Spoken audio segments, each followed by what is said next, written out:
Welcome back. It is Mystic Rain, and we are. Oh my God, am I ashy?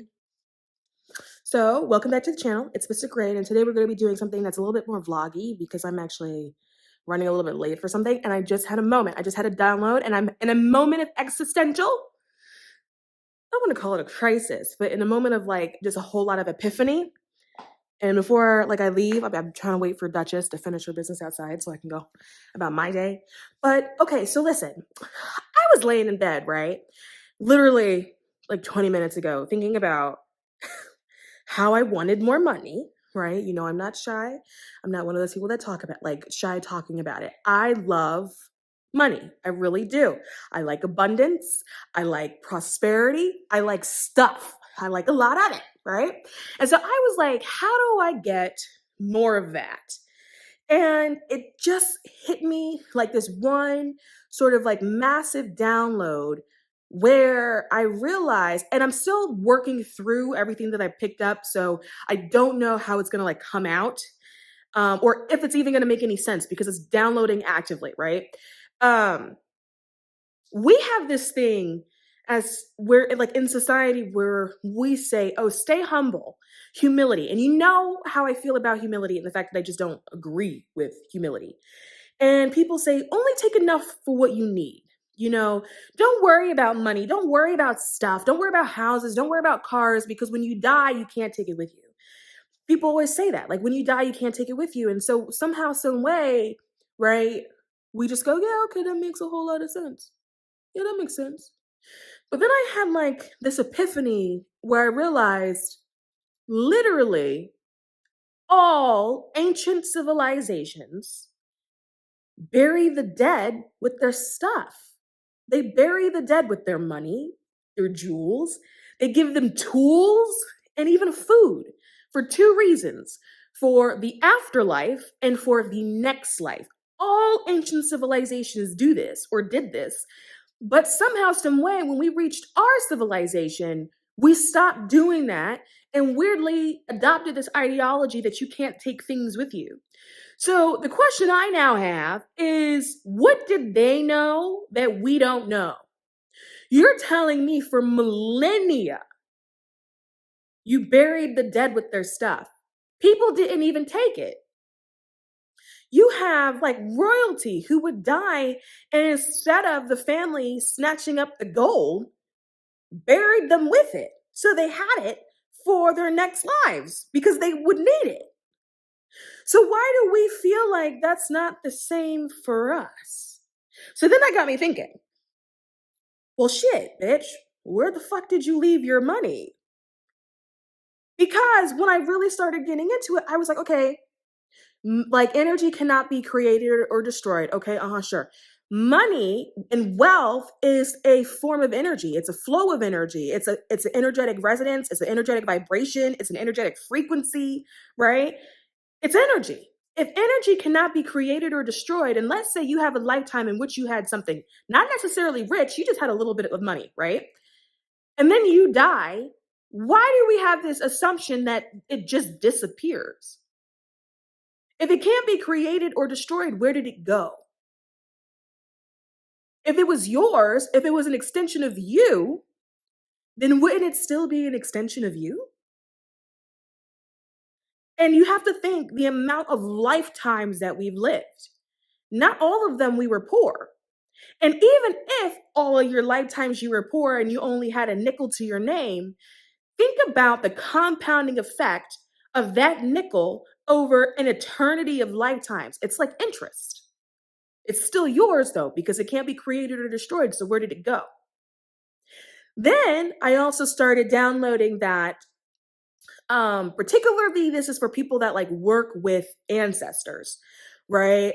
This doesn't apply for everybody, but we have a soul contract, and then we have some souls have are one contract and they're a part of a bigger whole contract, right? So for example, there are like soul groups and soul families. And then even with your ancestors, that's one of a really tight-knit soul group where you're working together. You're telling me that like, okay, I'm going to incarnate before you, but when I die and then you come through, I'm going to help you on the other side. So some of these contracts that we have are really heavily convoluted, and it's not just us. Some of it involves a lot of souls, ancestor groups, where we're constantly helping each other out, because one day I will die, and when I die, I will then be an ancestor, and one of the current ancestors will then incarnate as my descendant, right?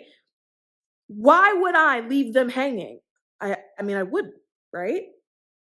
But if I die, I still have all my money energy, right? Because you can't create it, you can't destroy it, right?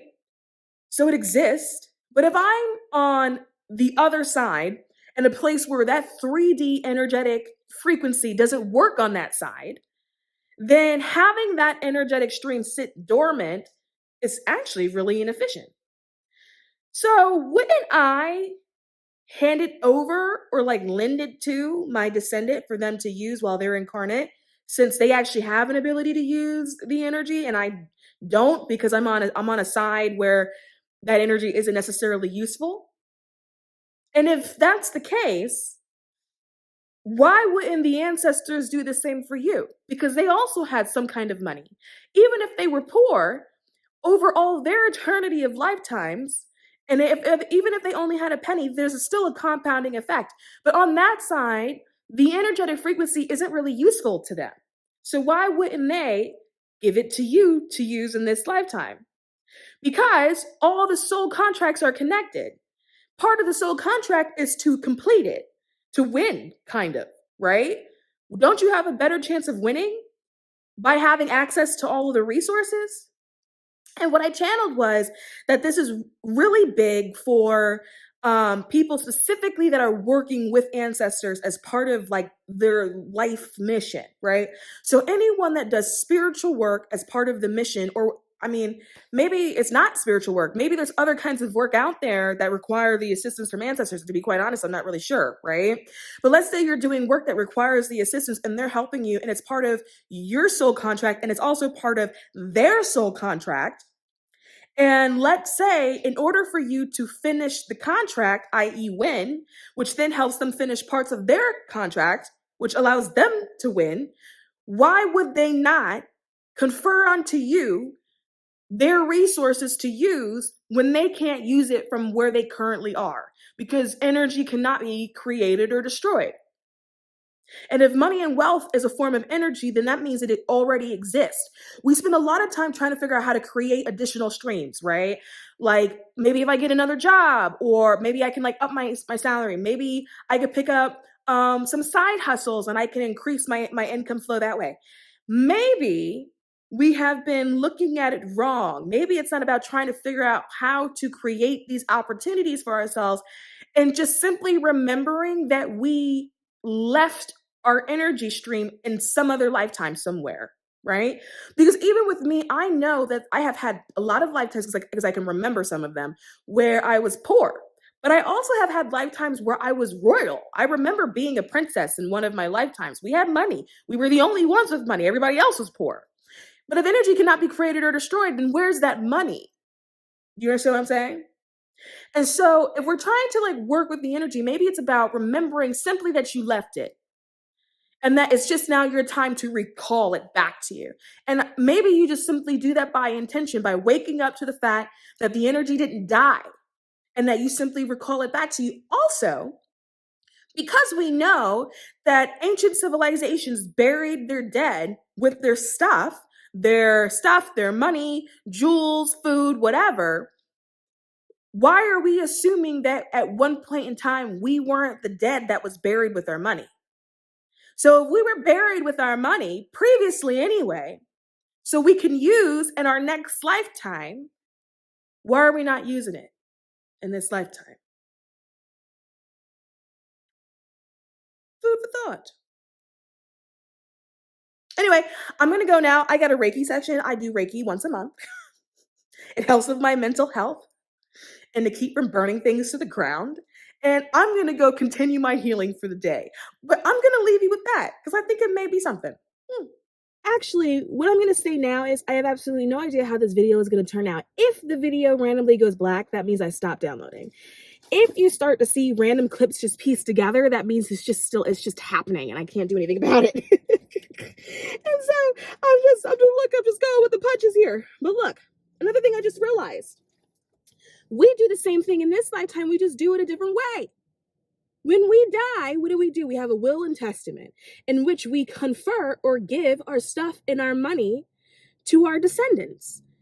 And when there is no will and testament, you have probate, in which the court confers or gives your stuff and your money to your descendants. So we are always transferring wealth energy from line to line to line to line. Because is the gas still pumping? Okay. I was communing with the ancestors, because I work with a lot of them, particularly my mother. My mother and I work really heavily together. And she's an ancestor. Me and her talk more now than we did when she was alive. And when I asked her about that, she was actually like, it's because when I was alive, I was stressed out, right? But I have nothing to be stressed out about. So she's chatty McCaffey, right?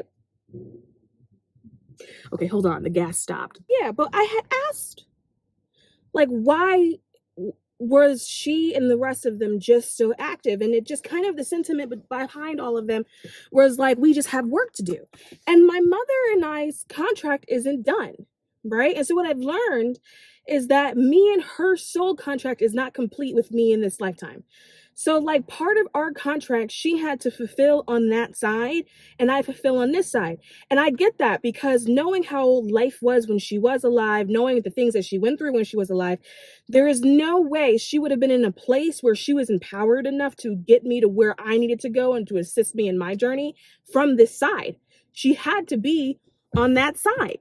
And so what I learned was that soul contracts don't just complete themselves just because you die. Some do, some don't. If you are someone that works heavily with ancestors, you will see that that's not necessarily the case all the time. They do a lot of work from that side. And my understanding is that our contract is big. And it's big while me still being incarnate. Me and her contract is nowhere near being complete. At all. Right? And then I also have the same sort of arrangements with other ancestors. Now, me and hers, from what I understand, at least today, is currently the biggest one.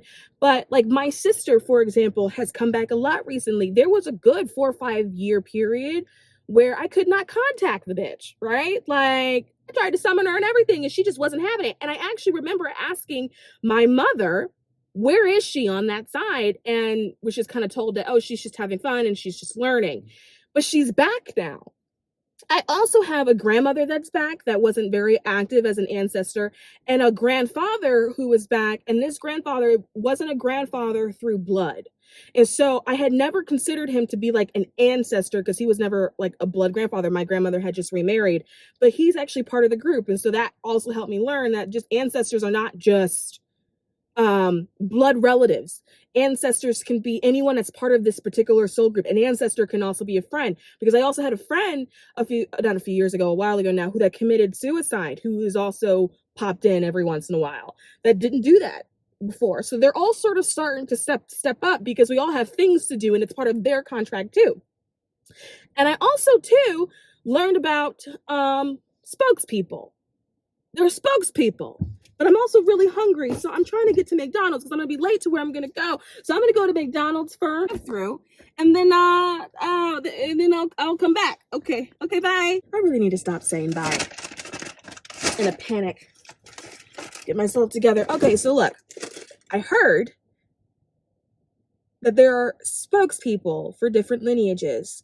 And the closest word we would have to this as humans is a chosen one, but it's not a chosen one. From a spiritual perspective, it's not chosen. It's not necessarily that you're being chosen, even though you are. So the way it was explained to me is that there's sort of a nomination process, and that in this nomination process,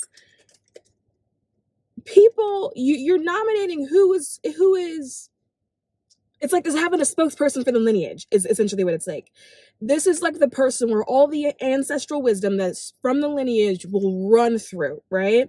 And the reason why it's not really about being chosen and it's more so about a nomination process is because one of the differences is that you also must nominate yourself. So in addition to like other souls throwing your hat in the ring, you also have to be willing to throw your hat in the ring, because there's an element to the responsibility that souls don't want. It's a lot of responsibility.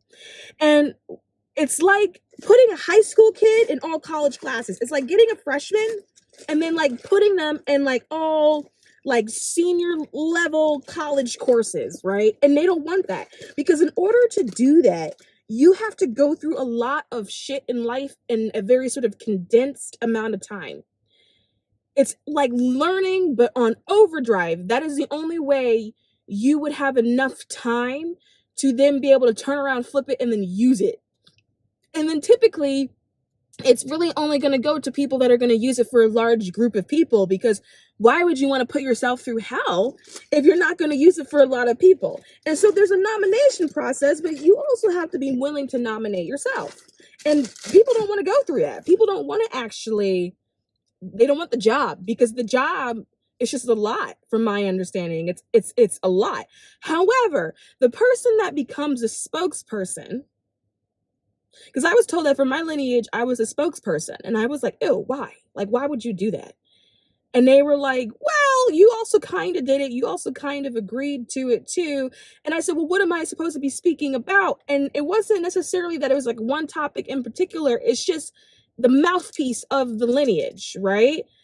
And it's so funny because I always joke that I just run my mouth on the internet, but it's like the mouthpiece for one particular lineage. It's just the vessel that all of the ancestral wisdom flows out of. That's it. It's the vessel that's being used for that. And you just have to be like cool with it. And you need somebody to sort of steer the ship. And so the spokesperson is the one that's kind of like steering the ship. But there's like traits apparently that like souls should possess in order to be sort of considered. And so when I asked, like, what was my thing? And they said, my thing was grace. That when you're working with the masses need grace and like a level of understanding. They need someone that isn't necessarily so heavily judgmental, someone that has a really sort of elastic mind, and someone that has an ability to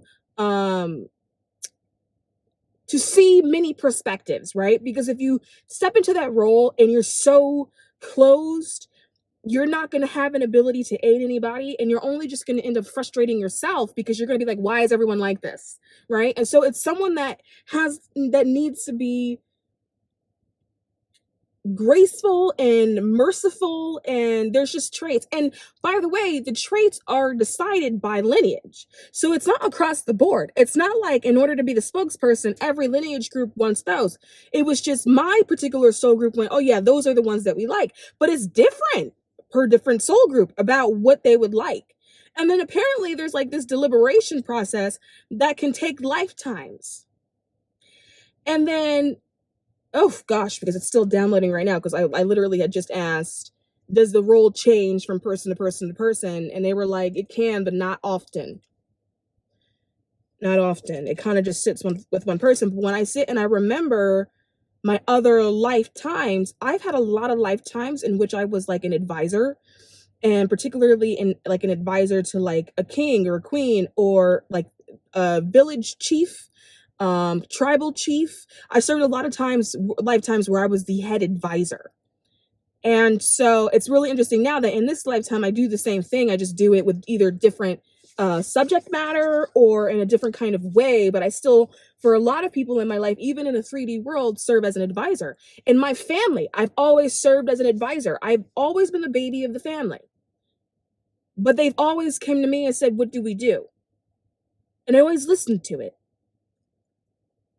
Even at work, now that I'm thinking about it, in my 3D job, I'm still the youngest, but they still ask me what to do, right? So that's always kind of been my role. And the spokesperson is the advisor, because they're not just advising from their own intellect. They are pulling on all this ancestral wisdom. It's like abundant levels of wisdom that is flowing through that one particular vessel. But the reason why souls don't always want the responsibility of it all is because it's work. Who wants to have that? Like, who wants to be privy to that much information?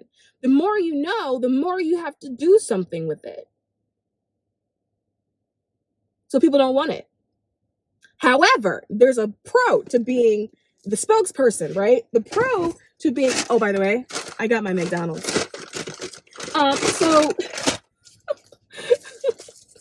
the pro to being a spokesperson is that ancestors will give you the resources that they had when they were incarnate. And the reason for that is because you're working on their behalf too.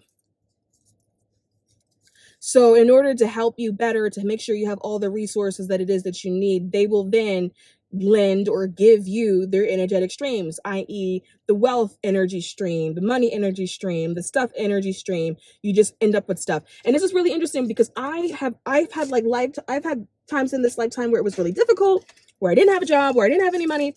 But when I've been up in life, I've been up.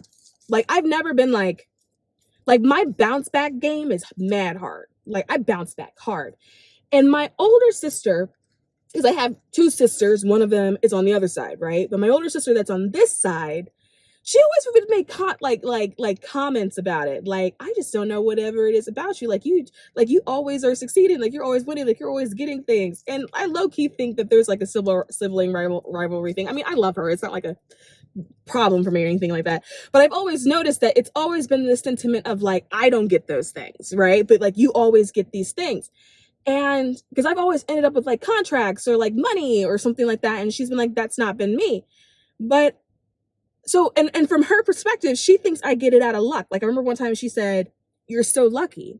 In my mind, I said, that's not true at all. I literally asked mommy, meaning mom that's on the other side, like our dead mother. I literally asked her for this because we have a working relationship. And sometimes I'll say, hey, mom, I really want this. Can you go get it for me? And then she'll come back and she'll be like, okay, well, how do you want it? What color do you want it in? Blah, blah, blah, blah, blah, blah. And then it's like a detail exchange.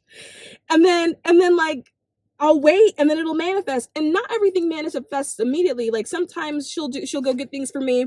And like, when I say like things, I mean like deals sometimes. But sometimes it'll take like a year. But she'll ask me what I want. I'll lay out the specifics and then I'll come back, or she'll come back later with the specifics. Sometimes how we do it, she will say, hey, I think I got this really amazing opportunity for you. But then she'll go, but I'm not sure if you'll like it. And then I'll go, well, how do I know if I'm going to like it if you don't show it to me? And then she'll go, okay, I'll tell you what, I'm going to show you. If you don't like it, tell me how you want me to tweak it. And then I'll go tweak it. And it's so crazy to say this, but like, that's literally a working relationship. We have a very solid business relationship with her on that side.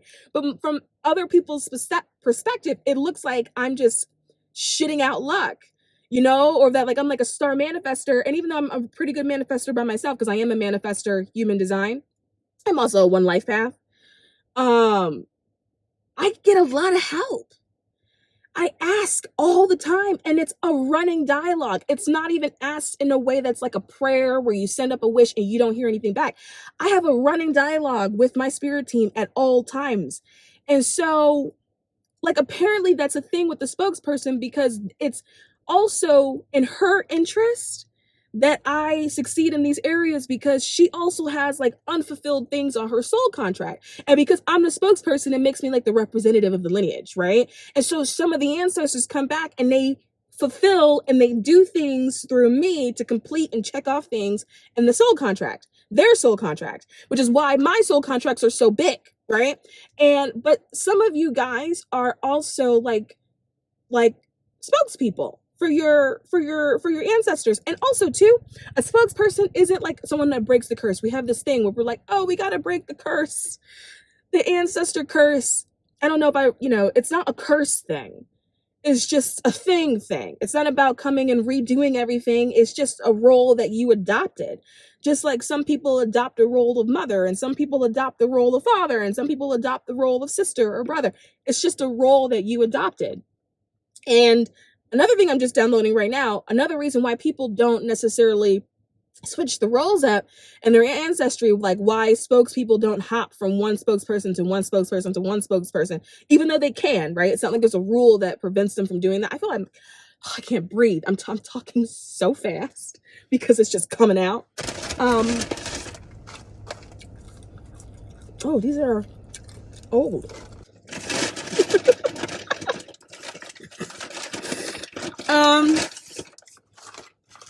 I always check to see if I get extra nuggets. 1, 2, 3, 4, 5, 6, 7, 8, 9, 10. Not this time. I usually get extra nuggets or chinders.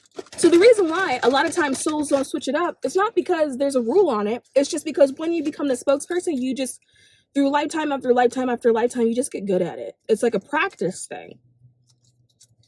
That's all. You become kind of like, not kind of like the expert, I guess. I don't know what else we call it. I don't know what other human word exists in order to really properly explain what it is. But you just become good at it.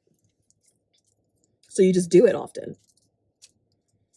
There's also this element of like trust, you know, stuff like that. Dependability, especially if you succeeded in doing it in one lifetime. Why wouldn't they nominate you again to succeed in it? Anyway, that's all I got for now. But I'm going into Reiki. And I always come out of there buzzed. So I don't know. Again, if the screen goes black, I'm done. But if I come back in with another chaotic clip, then it is what it is.